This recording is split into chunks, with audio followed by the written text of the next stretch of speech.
What's good, guys? It's Sam here, and I wanted to talk about that rental property that I am looking to get into.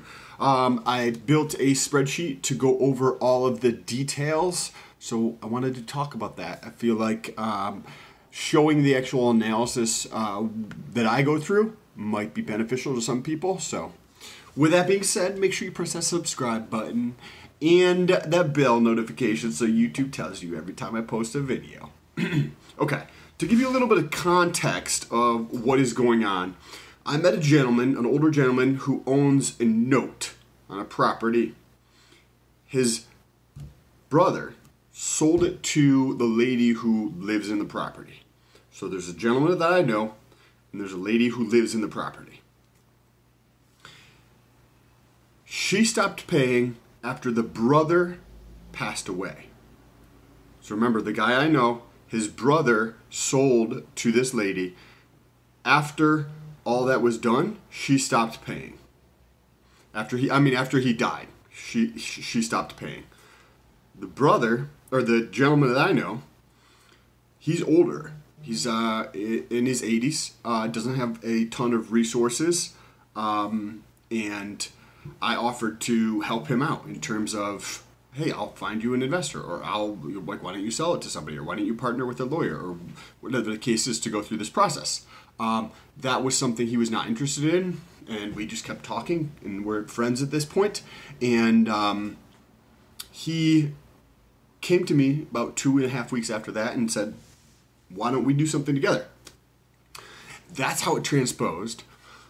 Because I didn't want anything from him. I wasn't trying to take it from him or do anything with it. I just knew that he was in a bad spot, so I was trying to help him out. And he proposed that we do something together on it. So I was like, fantastic. That sounds great. Have I done this before? No fucking idea. And then the more research I do and the more digging I do, the more complicated it becomes. So the property, the market value is about, so I'm going to show you, I'm going to keep glancing at this spreadsheet here, but I'll show you the spreadsheet and all the numbers as well. So the market value of the property is around 230 fixed up. And I'm going to, I'll talk about all the numbers. Okay, so I believe that I should be able to get it for around 135. I'm going to talk about where that comes from first, and then I'm going to talk about calculating my ROI and getting to that 36% that I mentioned. So it's a 3-unit place. I don't know if it's I believe it's a 3-unit or a 3-bedroom and 1 floor, 2-bedroom on the 2nd floor or something, and then also a 1-bedroom. So it's got a 1-bedroom, 2-bedroom, and 3-bedroom. That's going to be helpful because I'll tell you the rents that I assumed in a few minutes. What goes into the 135? Okay, so he has a lien on the property for 100. There's a tax lien on the property. So not only was she not paying him, she wasn't paying her taxes. That's for $90,000. There's the city, the neighboring city also has a lien on the property for like a income development. When there's a community development thing where the city will give you money to help fix the property if you don't make any money or make a very small amount of money. The city will give money to you so you can use that to fix up your property or make renovations to it. And that it's like a grant almost that you don't have to pay it back until the property transfers title. So that lien is against the property, and that's for 25. Then there's a utility lien because she was not paying her utility bills either, and that's for 3,500. I am hoping that I can get her out for 10 or less, hopefully less, but 10. And then I'm going to hire somebody to just come in and actually negotiate the deal, and that's 6. So if you add up all those numbers, right, you have 100 for the mortgage to get her out is 10, 25 for the city, the neighboring city, the tax lien in the current city, Let me just show you this. So this is what we've got here. I think I'll be able to get the purchase price. This is what I'm paying for the guy to come in and negotiate it, the utility lien, the tax lien, the neighboring city lien to get her out, and then the mortgage. So that actually is $235. However, this I can get transferred over to my name for nothing. And what I'll do is I will split the equity with the gentleman who has the note on the back end. So I don't know what the property looks like on the inside. So there's going to be, if you figure, right, $230 for a fixed up property, getting it for $135. I don't know what the rehab costs are going to be.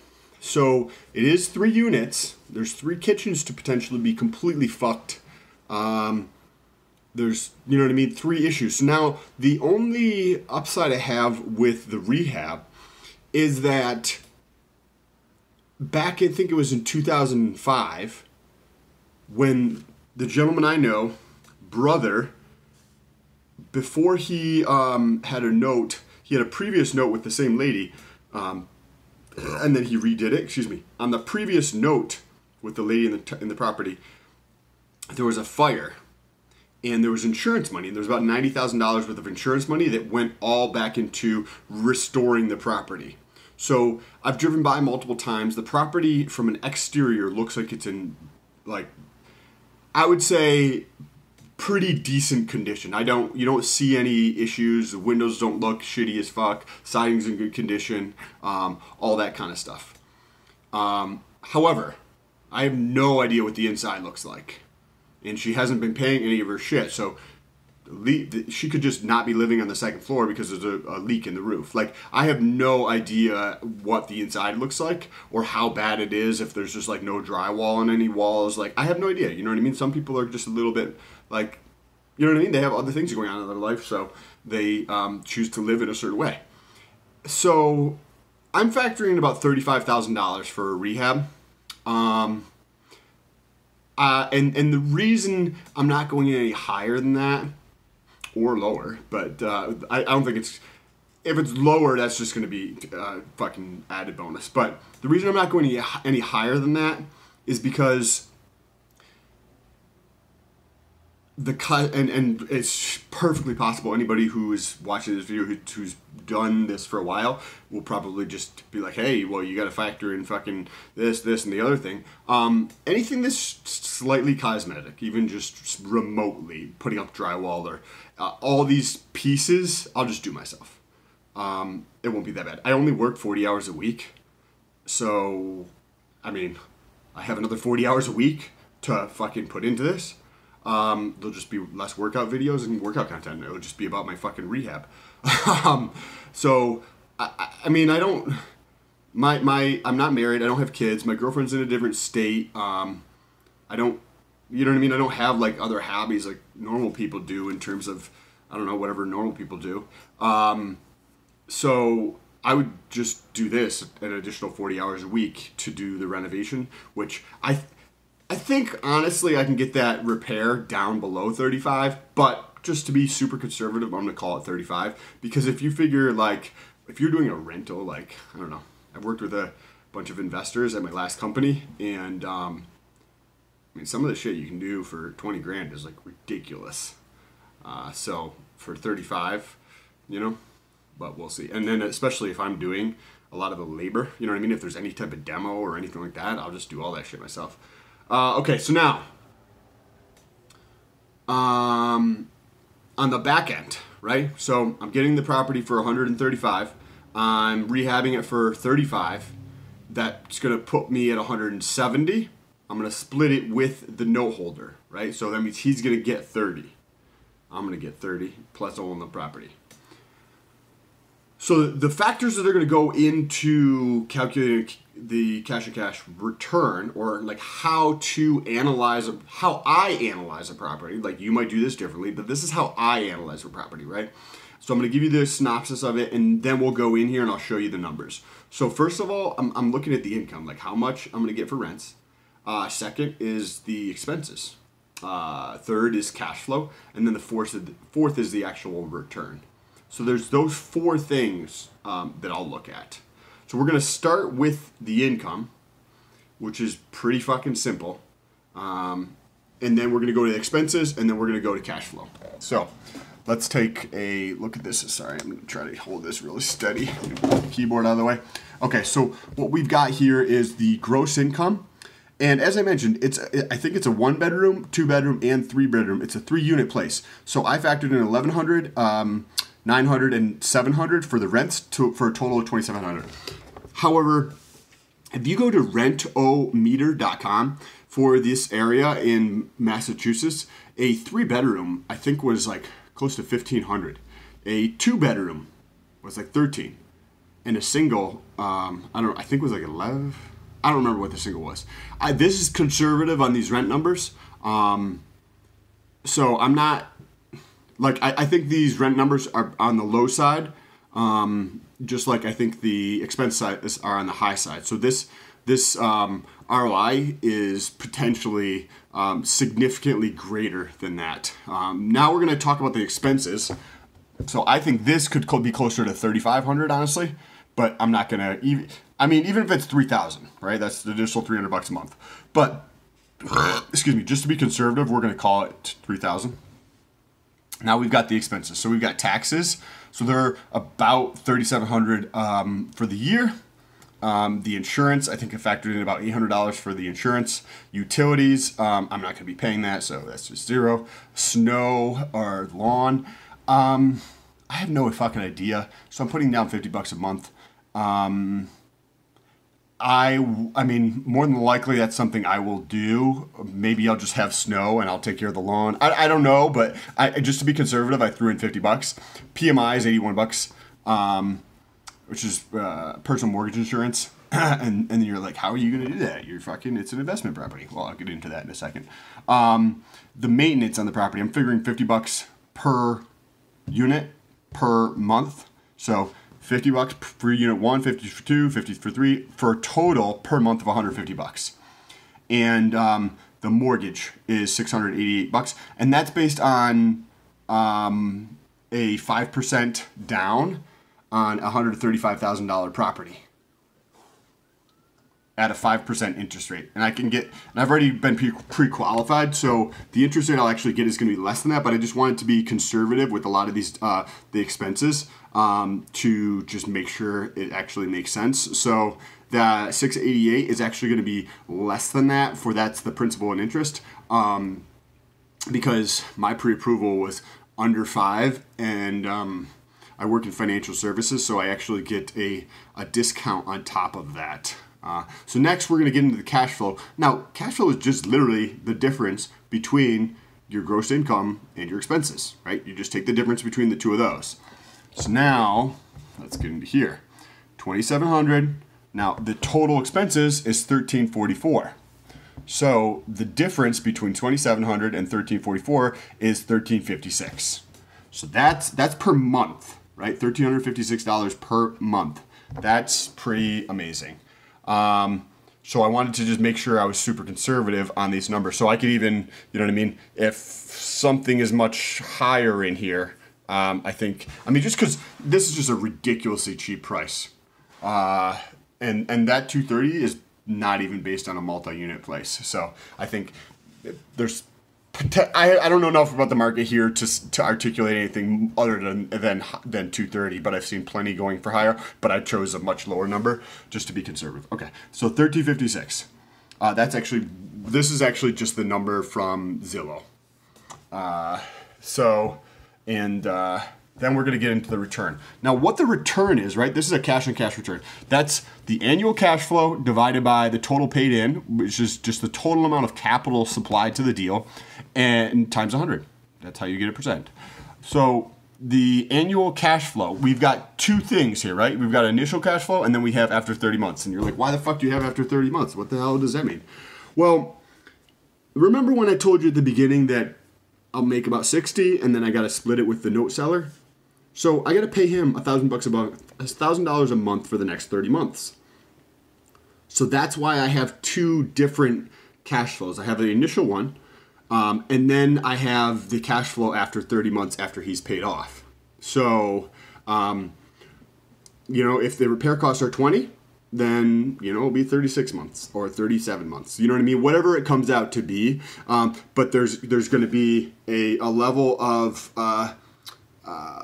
cash flow, and then it's going to spike drastically, whether that's, you know, 28 months or 46 months, whatever that is, there's going to be a drastic increase in terms of the cash flow at some point, assuming that I hold on to the property and don't sell it or take out a HELOC or cash out refinance on this property and pull that and do something with it in the meantime. But just the way it is, and if I'm just paying him $1,000 a month, right, through this process. So this cash flow number on one unit, on one property is pretty fucking amazing. So this is after 30 months, assuming all these numbers, right? That's pretty significant. Right, like that's a lot for one property.